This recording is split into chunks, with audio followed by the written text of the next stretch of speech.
क्या आप लोग जानते हैं कि आलसी लोगों में किस तरह की खूबियां होती हैं? आलसी लोगों में एकाग्रता बहुत ही ज्यादा होती है। अगर ऐसे लोग केवल कुछ दिन ही ध्यान करें, मेडिटेशन करें, तो उनकी दिव्य दृष्टि जागृत होना शुरू हो जाती है। ऐसे लोगों को ध्यान के केवल कुछ दिनों में ही मस्तिष्क पर खिंचाव होना शुरू हो जाता है। आलसी लोगों को सब बुरा भला बोलते हैं, लेकिन इस हालत से बाहर निकालने का प्रयास उन्हें कोई भी नहीं बताता कि इस रास्ते से कैसे बाहर निकला जाए। आप अपने इस आलस को सही से इस्तेमाल करना चाहते हैं तो आप मेडिटेशन करें, क्योंकि मेडिटेशन से आपकी एकाग्रता भरपूर मात्रा में बढ़ेगी, जिससे आपको दृष्टि प्राप्त हो सकती है। उस दृष्टि की मदद से आप दूसरों के मन में चल रही हर बात को पहचान सकते हैं, क्योंकि आलसी व्यक्ति सोचते बहुत हैं। इसी की वजह से मस्तिष्क की नाड़ियां उन लोगों की एक्टिव रहती हैं। आलसी लोग हमेशा सोचते रहते हैं, लेकिन दुख की बात यह है कि वह केवल सोचते ही सोचते हैं, करने का प्रयास बिल्कुल भी नहीं करते। क्या आप लोग जानते हैं कि आलसी लोग अपने विचारों को किसी को बताना नहीं चाहते? ऐसे लोग अपने अंदर से ही हर बात का,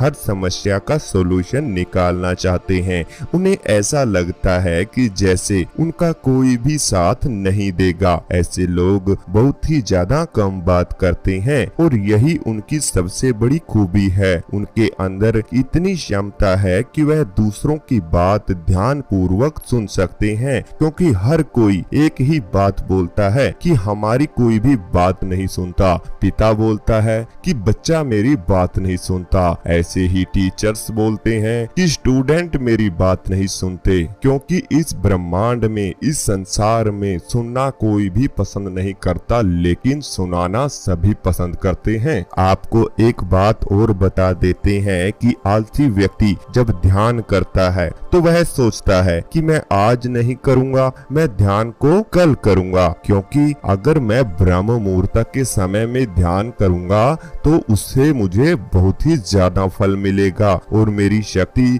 और भी तीव्र मात्रा में जागृत होगी। लेकिन जब अगला दिन आता है और ब्रह्म मुहूर्त के समय में वह सुबह नहीं उठ पाता, तो ना तो वह ब्रह्म मुहूर्त में ध्यान कर पाता, क्योंकि उसका आलस उसके शरीर की चपेट को पकड़ लेता है, जिसकी वजह से वो व्यक्ति न तो ब्रह्म मुहूर्त में उठ पाता और न ही उसने कल ध्यान किया था। तो इसी प्रकार से उसके हाथ केवल निराशा लगती है। लेकिन अगर आप दृष्टि को जागृत करना चाहते हैं तो आपको आलस को हल्का सा दूर करना ही होगा, क्योंकि यही आपके कामों में बाधा बनता है। मैं आपको एक कहानी सुनाता हूँ, जिससे आपका आलस तुरंत दूर हो जाएगा और आप अपने जीवन की सफलता के रास्ते पर आगे बढ़ना शुरू कर दोगे। तो बहुत ही पुराने समय की बात है। गौतम बुद्धा अपने ध्यान में बैठे हुए थे।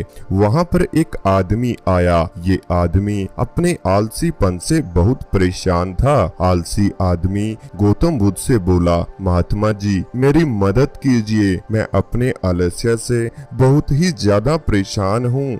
आप ही कोई उपाय बताइए जिससे मेरा आलसीपन दूर हो सके, मैं इससे छुटकारा पा सकूं। गौतम बुद्धा ने उस व्यक्ति से कहा कि पहले मुझे यह बताओ कि तुम्हें क्यों लगता है कि तुम आलसी हो। आलसी व्यक्ति बोला, सिर्फ मुझे नहीं, मेरे परिवार वालों को और मेरे आसपास के सभी लोगों को भी ऐसा ही लगता है कि मैं आलसी हूँ। गौतम बुद्ध फिर उससे पूछा कि क्या तुम जानते हो आलस्य होता क्या है? व्यक्ति बोला, नहीं, मैं नहीं जानता, किंतु मैं इतना जरूर जानता हूँ कि आलस्य बहुत ही बुरी चीज है। इसकी वजह से मुझे बहुत नुकसान हुआ है मेरे अपने जीवन में। गौतम बुद्ध बोले, जिस परेशानी से तुम छुटकारा पाना चाहते हो, पहले उसके बारे में पूरी जानकारी ले लोगे तो उसे छुटकारा पाना आसान हो जाएगा।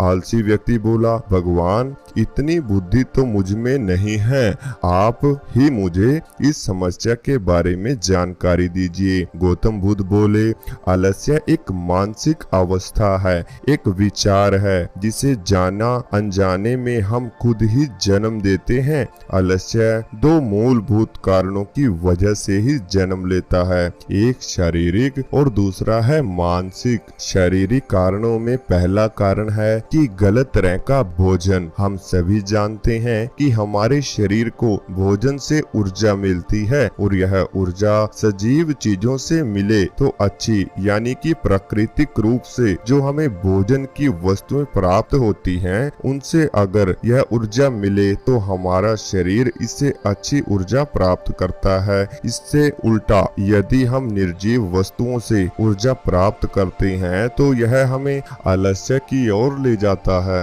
आलसी व्यक्ति बोला, और दूसरा कारण क्या है गुरुदेव? बुद्ध बोले, दूसरा कारण है हमारी शारीरिक गतिविधियां जो हमें आलस के चुंगल में फंसा देती हैं। गौतम बुद्ध ने आलसी व्यक्ति को अपने शिष्य की तरफ इशारा करते हुए कहा कि देखो, इनके चलने फिरने उठने बैठने के तरीके में तुम्हें कुछ अलग नजर आ रहा है। जब व्यक्ति बोला कि मैंने इन्हें देख लिया लेकिन मुझे कुछ भी समझ नहीं आया, तब गौतम बुद्ध ने उसे कहा कि मेरे शिष्य जब भी बैठते हैं तो वो रीढ़ की हड्डी को एकदम सीधा रखते हुए बैठते हैं, चलते हैं तो उनके दोनों पाँव के बीच अच्छे से संतुलन बना रहता है, और जब वे सोते हैं तो उनका शरीर एकदम शिथिल रहता है। ऐसा करने से उन्हें रात्रि में एकदम सही तरह से नींद आ जाती है। आलसी व्यक्ति बोला, लेकिन नींद तो आलस्य का ही एक स्वरूप है। बुद्ध बोले, हाँ, अगर उसे ज्यादा मात्रा में लिया जाए तो।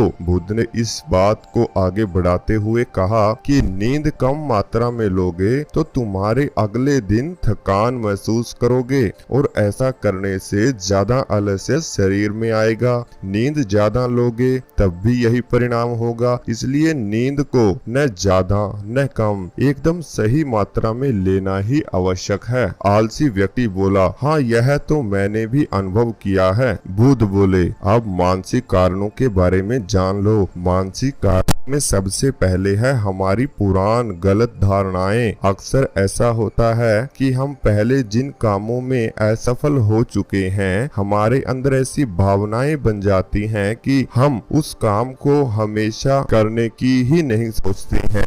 हम सोचते हैं कि हम इस काम में असफल ही रहेंगे क्योंकि इसमें हम पहले भी असफल हुए थे, जिस वजह से हमें उस काम को करने में आलस आता है। ऐसी धारणाओं से छुटकारा पाने का एकमात्र उपाय है कि हमें अपने मन को यह समझाना चाहिए कि पिछली बार हम जब उस काम में असफल हुए थे तो हम उसके बारे में जितना जानते थे, और अब हम उस काम के बारे में उससे अधिक जानते हैं, क्योंकि असफल होने के बाद हम उससे काफी कुछ सीख लेते हैं।